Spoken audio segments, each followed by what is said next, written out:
Sejak beberapa waktu lalu, jagat dunia maya semakin panas dengan munculnya tanda pagar atau tagar 2019 ganti presiden. Ruang-ruang percakapan di media sosial yang sejak pemilu tahun 2014 lalu tak pernah senyap dengan hingar-bingar politik elektoral memperebutkan kursi presiden RI itu terus digunakan oleh para pendukung maupun yang anti terhadap Jokowi untuk mempropagandakan popularitas sang presiden maupun sebaliknya yang ingin mengembosi citra positif yang selalu lekat kepada sang presiden. Bisa dibilang, inilah gerakan resmi dari kubu oposisi karena langsung disuarakan Ketua DPP PKS Mardhani Alisera di media sosial. Kemudian diikuti gelombang produksi merchandise yang masif dan efektif. Beragam tanggapan pun muncul, baik yang pro, kontra, atau biasa-biasa saja terhadap hal ini. Bagi kalangan oposisi yang memang sengaja mempopulerkan tagar ini, tentu saja langsung disambut konstituennya ataupun masyarakat yang memiliki aspirasi yang sama. Namun bagi kalangan pendukung pemerintah, tagar ini cukup merisaukan, sehingga digunakan pula strategi counter melalui media yang sama, sehingga terjadi perang tagar. Namun bagi kalangan lainnya, ini dianggap sebagai hal yang wajar, apalagi terjadi di tengah era demokrasi seiring zamannya media daring, sehingga hal tersebut tak perlu begitu dirisaukan. Namun berbeda halnya ketika perang tagar tak hanya terjadi di dunia maya, melainkan merambat juga di dunia nyata. Tepat akhir pekan kemarin, ajang Hari Bebas Kendaraan Bermotor menjadi medan bagi dua kubu pengusung tagar bertemu di jalan yang sama. Persinggungan pun terjadi sehingga memancing munculnya respon lanjutan. Kedua belah pihak mengklaim sebagai yang benar dan berkilah bahwa pihak lawanlah yang memprovokasi terjadi benturan untuk merusak citra lawan masing-masing.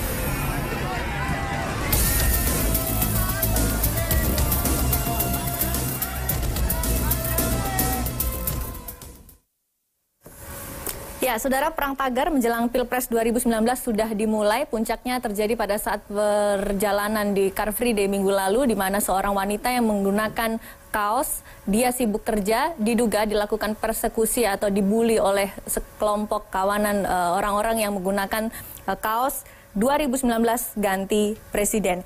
Nah, ini dianggap sebagai puncak perang tagar yang biasanya muncul di sosial media, kemudian akhirnya ada di dunia nyata. Sebenarnya, saudara, akan sepanas apakah perang tagar ini dan bagaimana dampaknya nanti di kehidupan sosial kita? Saya tidak sendiri, program Saling Silang malam ini di JAK TV akan menghadirkan 4 narasumber. Yang pertama ada Pak Taufikul Hadi, anggota DPR RI dari fraksi Nasdem. Selamat malam, Pak. Selamat malam ya. Kemudian ada Bang Frits Siregar, Komisioner Bawaslu. Selamat malam, Bang Frits. Selamat malam, Bang. Ini mohon maaf, terima kasih ini sudah hadir ke JAK TV walaupun kondisi kakinya sedang kurang fit ya. Terima kasih, Mbak. Terima kasih. Ada Mas Didi Haryanto, Ketua DPP Partai Gerindra. Selamat malam, Mas Didi. Selamat malam. Assalamualaikum warahmatullahi wabarakatuh. Waalaikumsalam warahmatullahi wabarakatuh. Kemudian ada Pak Heri Budianto, pengamat komunikasi politik. Selamat malam, Pak Heri. Nah, saya ke ini dulu deh, ke Mas Didi. Mas Didi, ini tagar 2019 ganti presiden itu PKS sudah mengakui ya, menginisiasi tagar tersebut. Kalau Gerindra ada di balik itu juga? Kan kita itu satu koalisi permanen sama PKS itu kan. Jadi kalau satu sudah menyampaikan gagasan dan gagasan itu direspon positif sama masyarakat, kita dukung. Jadi nggak perlu kita menciptakan tagar lagi. Soalnya ternyata begitu kita lempar ke masyarakat, masyarakat begitu antusias menyambut tagar tersebut. Oke, Anda melihat antusiasmenya dari mana? Dari jumlah yang ada di di sosial media dan yang ada di ketika turun-turun di jalan itu, gitu kan. Rupanya Banyak sekali gitu. Sehingga sampai ada beberapa pihak yang mencoba menjadikan ini jadi bahan ricuh, bahan ribut gitu kan. Kan sebenarnya itu hak masyarakat lah untuk menyampaikan aspirasi mau pakai atau enggak gitu kan. Kita nggak membuat skenario yang macam-macam untuk itu. Kita cuma menyampaikan gagasan. Kalau ternyata masyarakat merasa nggak puas, ya dia akan mendukung gagasan itu gitu kan, mengenai 2019 ganti presiden. Oke. Gitu. Mendukung gagasan tersebut, apakah kemudian Gerindra ada di balik pencetakan kaos, kemudian dan lain sebagainya, atribut-atribut itu? Kita nggak akan membiayain untuk yang semacam itu. Itu adalah inisiatif masyarakat. Jadi kita nggak akan menebar dana untuk membeli kaos, menebar kaos gitu, nggak akan kita lakukan. Soalnya kita melihat nggak akan ada manfaatnya itu. Ngapain kita memanipulasi masyarakat dengan simbol-simbol yang kalau nggak dari dalam masyarakat itu sendiri, antusiasme masyarakat sendiri, gitu, semacam itu. Dan kita juga dapat laporan dari DPD kita, DPC, ternyata antusiasme masyarakat cukup besar sekali. Gitu, mereka akan begitu dapat forum, begitu ini mereka akan tampil menyampaikan ekspresinya dengan menggunakan kaos itu. Oke, jadi sejauh mana peran Gerindra, peran PKS untuk menggulirkan tagar 2019 ganti presiden? Kita sebatas menyampaikan ide, dan ide di sosial media saja. Di sosial media, mensosialisasikan kenapa kita menyampaikan harus ganti presiden, dan itu sudah disampaikan dengan Pak Prabowo melalui Paradok Indonesia, itu kenapa harus diganti, gitu, dan beberapa teman juga memonitor janji-janji yang tidak terlaksana. Siapa pertama kali yang kemudian menciptakan kata-kata 2019 ganti presiden? Saudara kita dari PKS, Pak Ali Mardhani. Jadi kemudian 2019, kemudian itu disepakati bahwa ini akan menjadi gerakan. Enggak disepakati, diumumkan, begitu ternyata berespon kita dukung, gitu. Biasa aja. Kan gagasannya semacam itu, kita nggak membuat sesuatu yang serius, terus rapat macam-macam, enggak. Tiba-tiba muncul di sosial media. Muncul, ternyata korespon positif, ya kita sosialisasikan. Oke, baik. Saya ke Pak Taufikul Hadi. Pak, ini kan gerakan oposisi menentang Presiden Jokowi di 2019 sudah muncul. Kalau Nasdem yang akan mendukung Presiden Jokowi di pemilu mendatang, apa yang dilakukan? Sebenarnya tanpa hashtag itu, tanpa tagar itu, kan orang sudah tahu. Kalau misalnya calon presidennya adalah Pak Prabowo. Itu kan dulu juga memang yang tampil sebagai calon presiden kan Pak Prabowo juga. Jadi tanpa itu juga, itu kan sudah tahu masyarakat bahwa memang partai yang berkoalisi untuk kemudian ingin menggantikan presiden, ya memang ya itulah memang arah tujuannya. Jadi bagi kita tidak ada sesuatu yang luar biasa. Kita tidak, sebetulnya kalau ada tagar lagi itu yang kemudian dia sibuk kerja dan sebagainya, itu menurut saya tidak perlu, karena itu adalah reaktif. Sikap reaktif itu menurut saya itu adalah bergerak, itulah menari di atas tambur orang, itu menurut saya nggak perlu. Kalau saya tidak melihat begitu. Ya kalau saya lebih baik Pak Jokowi, kami meminta agar melakukan komunikasi yang baik. Misalnya ya bertemu dengan sebanyak-banyaknya masyarakat, bertemu misalnya dengan, kalau misalnya ada orang mengatakan kok Pak Jokowi misalnya ada yang mengatakan tidak dekat dengan ulama, maka harus melakukan komunikasi agar dekat. Maka menurut saya itu adalah lebih produktif. Dan sebetulnya di dalam politik kan bukan begitu.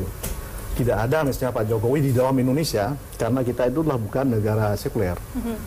Tidak mungkin kita menjauhi masyarakat, tidak mungkin kita menjauhi tokoh agama. Ya. Cuman ada ulama yang telah dekat, ada ulama yang tidak. Nah sekarang adalah ulama-ulama yang tidak, belum tersaring. Menurut saya sekarang harus didekati sebaik mungkin. Itu adalah jauh lebih baik daripada tagar tersebut. Jadi apakah itu adalah perang tagar? Menurut saya ya tidak. Ya itu adalah silahkan saja. Itu adalah Pak Mardhani melakukan yang seperti itu. Menurut saya baik. Dianggap oleh PKS. Menurut saya ya silahkan, itu kalau memang baik. Kalau bagi kita tidak bergerak dengan tambur seperti itu. Cuman kita ingatkan kalau politik, sebaiknya politisi itu adalah bagaimana melakukan pendidikan politik yang baik. Tapi Pak, kalau kita melihat sekarang kondisinya, sosial media itu kan menjadi salah satu komunikasi yang sekarang akrab disentuh oleh berbagai pihak. Ketika kemudian ada yang ngetrend dengan menggunakan tagar, maka perlu ada komunikasi lanjutan atau komunikasi tandingan untuk menyeimbangkan hal tersebut. Apakah Anda melihat dengan adanya tagar Jokowi 2 periode atau Jokowi nganti 2019 atau sampai 2019 kemudian dia sibuk kerja, menurut Anda itu tidak penting untuk bisa menyeimbangkan alur komunikasi di sosial media? Kalau di dalam itu perspektif saya tidak melihat penting itu. Karena bukan di situ. Bukan di situ menurut saya poinnya. Poinnya adalah banyak berkomunikasi dengan rakyat, kemudian menjelaskan apa yang telah dilakukan, apa yang belum dilakukan. Karena menurut saya komunikasi yang seperti itu yang lebih baik. Oke, bagaimana Saya kemudian ingin bisa menjelaskan mengimbangi komunikasi oposisi, misalkan Partai Gerindra di sosial media? Silakan saja. Yang baik menurut saya adalah memberikan pendidikan politik yang baik. Kalau tidak, menurut saya itu akan menjadi backfire. Oke, baik. Misalnya seperti kemarin itu akan menjadi backfire sendiri. Jadi tanpa kemudian pihak lain itu bereaksi, itu akan, kalau kurang hati-hati, itu akan bergerak ke arah sendiri. Oke, baik. Jadi kita tidak ada urusan, tidak sama sekali kita merasa terganggu. Jadi kalau ditanyakan saya pihak mana, mungkin yang disebutkan oleh siapa tadi, itulah saya ada pihak lain yang tidak khawatir. Saya ini adalah pihak lain yang tidak khawatir terhadap perang tersebut. Oke, baik. Saya ke Pak Heri Budianto sebagai pengamat komunikasi politik. Ada yang sudah menggarap dengan tagar yang 2019 ganti presiden. Tapi Pak Taufikul Hadi dari Nasdem mengatakan sebenarnya tidak usah terlalu panik dengan tagar-tagar tersebut. Kalau kita berbicara saat ini kan era sosial media, apakah memang hanya cukup kita berdialog dengan komunikasi-komunikasi yang real di lapangan, atau memang kita juga perlu menggarap segmen di sosial media ini? Ya, kita bisa lihat bahwa keberadaan tagar itu apakah mempengaruhi kemudian real di lapangan misalnya. Dan hari ini membuktikan bahwa ternyata pertarungan di dalam ruang dunia maya itu pada akhirnya terjadi tuh kemarin pada saat Car Free Day. Itu adalah fakta bahwa ternyata perang tagar di dunia maya itu pada akhirnya membawa satu efek. Itu satu hal. Yang kedua menurut saya ini sebenarnya adalah tarung gagasan, tarung ide. Kenapa tarung gagasan, tarung ide? Ini adalah dinamika dari sebuah perjalanan demokrasi di negeri ini. Kita harus ingat, flashback kembali. Kita lihatlah dari sisi positif misalnya. Kalau kemudian kaos itu laku, berarti kan ada aspek ekonomi yang berjalan. 2012 baju kotak-kotak Jokowi itu luar biasa. Dan itu dibeli, tidak ada yang borong. Dibeli oleh masyarakat. Fenomenal. Kalau dalam bahasa komunikasi itu disebut dengan political branding. Jadi kalau bicara tagar ganti presiden, kalau kemudian itu direspon misalnya oleh kubunya Pak Prabowo, kemudian itu laris, dari aspek ekonomi bagus, dari sisi komunikasi politik bagus, ya berarti ada satu. Tapi kan kubu Pak Jokowi juga nggak kehilangan akal. Kamu nggak akan kuat jadi presiden, biar Jokowi aja. Itu kan lawan. Menurut saya itu tarung ide. Ya, silakan aja sepanjang itu tidak kemudian menjadi bentrok fisik di lapangan. Nah inilah menurut saya kalau dalam bahasa komunikasi politik ya. Ini sebenarnya itu yang saya sebut tadi political branding. Masing-masing calon itu kemudian mendesain sedemikian rupa ide-ide politik, pesan-pesan politik itu didesain sedemikian rupa, lalu kemudian dilempar kepada publik. Nah, tinggal lagi bagaimana aparat keamanan mengantisipasi jangan sampai kejadian seperti itu. Karena begini, tadi saya sependapat misalnya elit politik itu harus memberikan pendidikan. Pak Taufikul Hadi mengatakan seperti itu. Jangan sampai kemudian ini jadi komoditas politik. Tarung ide nggak apa-apa. Kalau jadi komoditas politik itu misal, ya, yang jelek misalnya. Ada agar kaos ini tidak fenomenal di masyarakat, misalnya diborong sedemikian rupa, lalu kemudian tidak keluar di pasaran. Misal, mungkin saja itu terjadi. Lalu kemudian di lapangan, siapa yang bisa mengukur? Memberi ide, Pak. Misalnya. Memberi ide. Dan itu terjadi, pernah ada. Di 2014 misalnya, ketika ada satu media massa, katakan majalah, yang seperti ini lalu kemudian itu hilang di pasaran. Yang kedua misalnya, saya katakan jangan sampai ini kemudian mencuat di publik ketika misalnya ada kelompok-kelompok yang memanfaatkan ini gitu untuk tujuan-tujuan tertentu. Misalnya? Sekarang siapa yang bisa menjamin misalnya yang terjadi hari Minggu yang lalu itu misalnya benar-benar itu adalah pendukung salah satu calon presiden. Siapa yang bisa menjamin? Yang bisa menjamin itu adalah ketika itu dihusut secara hukum. Diusut aja oleh aparat keamanan. Siapa itu pelakunya?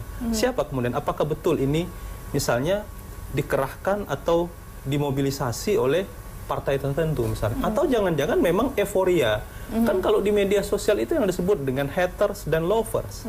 Jangan-jangan orang yang betul-betul cintaannya luar biasa terhadap tokoh, tapi tidak ada yang mobilisasi. partai kemudian tidak mau bertanggung jawab, baik kubunya Pak Prabowo maupun kubunya Pak Jokowi, dua-duanya sama gitu. Tidak ada, kita kan hari ini semua elit mengatakan kita tidak terlibat dalam situasi itu misalnya. Nah, inilah saya kira semua harus mengantisipasi ini.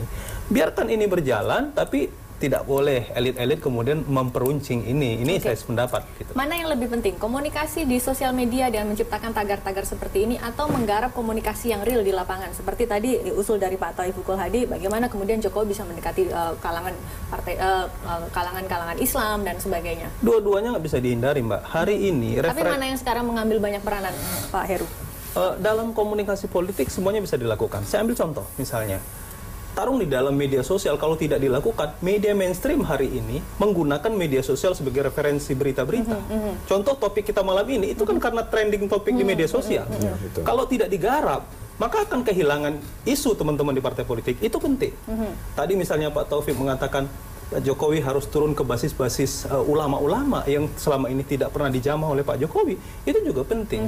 Jadi dua-duanya penting. Teman-teman ini yang tidak punya media misalnya, yang tidak punya TV, yang tidak punya surat kabar, ya mainnya kan di media sosial. Nah, ketika misalnya di media sosial itu menjadi viral, maka media mainstream kayak Jack TV juga pada akhirnya mengemas itu menjadi pemberitaan, menjadi diskusi, menjadi dialog. Jadi semuanya harus digarap, Mbak, di dalam tarung politik hari ini. Oke, baik. Kita akan kembali di segmen selanjutnya, Saudara. Ketika banyak atau maraknya tagar di sosial media, apakah hal tersebut kemudian berpengaruh atau berbanding lurus dengan adanya pertambahan jumlah pengikut atau simpatisan? Tetap bersama kami di Jak TV.